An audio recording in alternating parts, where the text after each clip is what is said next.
السلام عليكم ورحمة الله وبركاته. حبايب الجمال، شايفين القمر، شايفين الطبقات دي يا جماعة؟ فتة مصري بنعملها بطريقة احترافية.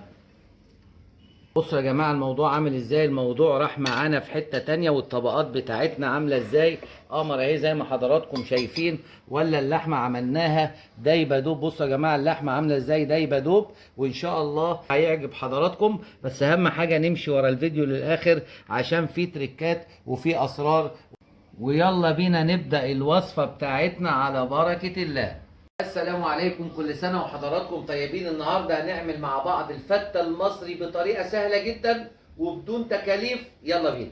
عندي اول حاجة عيش محمص، ده عيش بلدي خير بلدنا محمص. عندي رز ابيض عاملينه، الرز الابيض طبعا يا جماعة كلنا بسم الله ما شاء الله بقينا شطار فيه. عندي لحمة متقطعة كده قطع كده حسب الحجم، مسلوقة ومتبهرة على الشغل. عندي الطاسة بتاعتي اللي هعمل فيها الدقة بتاعتي والطشة. بسم الله حبيبي يا رسول الله، بسم الله. هحط اول حاجة شوية زيت دلوقتي عشان نعمل الصلصة بتاعت الفتة. مش عايز انا احط سمنة ولا حاجة. بعد كده اول ما حطينا الزيت بننزل بالبصلة بتاعتنا، نقلب كده على بركة الله لحد ما تاخد لون وتدبل معانا كده. وهي اثناء ما بتدبل كده ونروح جايبين فصين توم وحاطينهم كده على جنب برضو عشان ياخدوا صدمة مع البصل. استمر كده في التقليب البصلة مع التوم. اول ما يبقى لونها ذهبي معايا 2 كوباية عصير طماطم اهو ضاربهم في الخلاط، حوالي 3 حبايات طماطم. البصلة كده تدبل معانا وتدينا الشكل ده بسم الله. بننزل بالطماطم بتاعتنا وهنوطي عليها النار ونسيبها تسبك كده لمدة 10 دقايق. وبعد كده هنديها 3 معالق صلصة بوريه اهو، ونسيبها مع بعض تاخد وتدي مع بعض وهنرجع لها. وكده يا جماعة خلاص ان شاء الله داخلة على سوا. هنسيبها كمان 10 دقايق لما تسبك معانا وتبقى قمر. وكل ما نوطي عليها النار تدينا نتائج اكتر. هناخد بقى معلقة صلصة تاني اهي بوريه بسم الله. دي واحدة ادي 2. الصلصة دي عشان تتقل معانا وتديني لون كويس وتديني تقل الصلصة بتاعتي وهي بتسبك، عشان الفتة بتاعتنا تبقى زي بتاع المحلات والمطاعم. اصبحت جاهزة معانا. وبعد كده هنتبل بقى ملح صغيرة، سنة كمون بسيطة، 7 بهارات في الاسمر، شوية توم بودرة، معلقة سكر كده عشان تعمل معادلة وترفع الحموضة من الصلصة. كل ده بيتقلب. وكده انا جهزت الصلصة. واستسمحكم اللي ما اشتركش في القناة استسمحوا يشترك ونشير الفيديو عشان يوصل بناتنا وعرايسنا واخواتنا في كل مكان. ونبتدي نقفل مع بعض الشغل على بركة الله. حبيبي يا رسول الله جهزت الصلصة بتاعتنا. بنخلي الصلصة كده على النار اهي زي ما احنا، مش هنروح في اي حتة.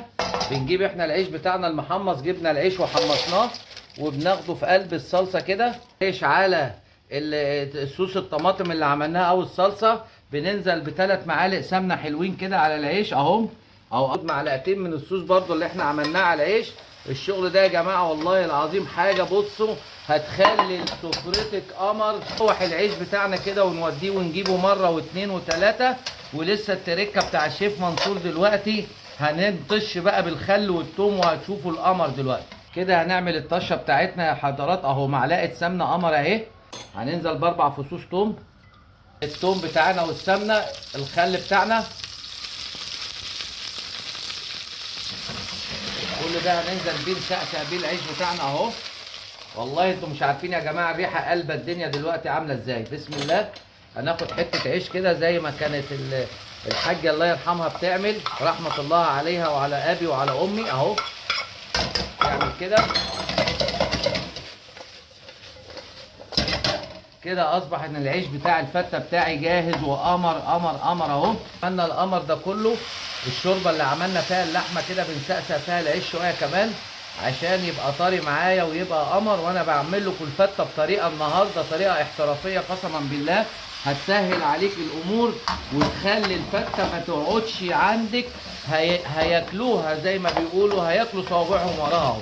بصوا العيش يا جماعه شكله عامل ازاي، قمر ازاي اهو. بسم الله حبيبي يا رسول الله. ابدا بقى قصه تقفيل الفته بتاعتنا اهو. عشان الشيف منصور طبعا بيختلف عن الاخرين، جبنا صينيه بايركس وعندنا رز ابيض زي القمر اهو. بصوا يا جماعه الرز عامل ازاي. ده رز ابيض معمول بطريقه مصري، طريقه البيت، رز عادي خالص ما فيهش اي افتكاسات اهو. ببتدي انا اظبط الرز كده وابتدي اكبسه نص كبسه كده. وبعد كده القصه بتاعتي تبدا بقى، نجيب العيش اللي احنا عملناه بننزل بيه كده بالطريقه القمر. بسم الله حبيبي يا رسول الله صلى الله عليه وسلم. وبعدين الكميه مش لازم ناخد اللي احنا عملناه كله، ناخد على قد البايروكس او كل اللي ياكل نعمله. بنوزع عيش الفته كده زي القمر اهو، زي ما حضرتك شايفه اهو. احنا بقى ايه، معلقه صلصه من هنا، الصلصه القمر اللي عملناها اهو. بسم الله حبيبي يا رسول الله. بنسقسق سنه صغيره اهو يا جماعه. والله الفته دي فعلا فته مصري. واللي ما كان طبقه الرز تحت، طبقه فته، طبقه رز تاني اهي زي ما حضراتكم شايفين اهو. الموضوع كده هيبقى معانا قمر قمر قمر. بسم الله حبيبي يا رسول الله صلى الله عليه وسلم. بنكبس احنا الفته بتاعتنا كده وهنقلب مع بعض الموضوع كده. بقى طبق التقديم، ما سلقنا اللحمه كده بنحمرها كده عشان تطلع معانا قمر. والتقطيعه زي ما حضراتكم عايزين تقطعوها. وبنحمر اللحمه بتاعتنا اهو حبيبي يا رسول الله اهو. وهي اثناء ما بتتحمر كده واخده التونه بتاعتها اهو. مع التركه بقى بنعمل ايه، سنه برضه صوص كده معاها بسيط قوي اهو عشان يظبط معانا اهو. وكده قلبنا الفته بتاعتنا اهو ودرجناها، واللحمه بتاعتنا جاهزه. بسم الله حبيبي يا رسول الله اهو. وهنشتغل بقى شغل الايه، شغل المظبوط اهو. بنجيب احنا قطع اللحمه ونرصها على وش من اعلى الفته كده اهو. بسم الله.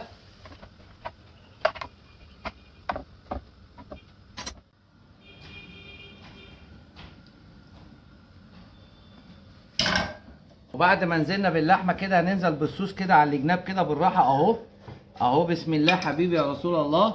كل سنه وحضراتكم طيبين، ويجعلوا عيد ابيض عليكم وعلى الامه الاسلاميه والامه العربيه اهو. وبعد ما نزلنا كده ما نسيناش بقى شويه الخضره بتوعنا الجمال. اي خضره عندنا بسم الله حبيبي يا رسول الله نحطها، بس مستحب بقى شويه البقدونس او شويه بقى الايه، البصل الاخضر الناعم اللي ناخد العرش بتاعه طبعا. وحطينا الخضره من على الجناب. وكل سنه وحضراتكم طيبين، يجعلوا عيد ابيض عليكم جميعا. اسمحكم اللي ما اشتركش في القناه استسمحوا يشترك، ونعمل لايك للفيديو ونشيره عشان يوصل اكبر عدد. وكل سنه وحضراتكم طيبين ودمتم في امان الله، والسلام عليكم ورحمه الله وبركاته.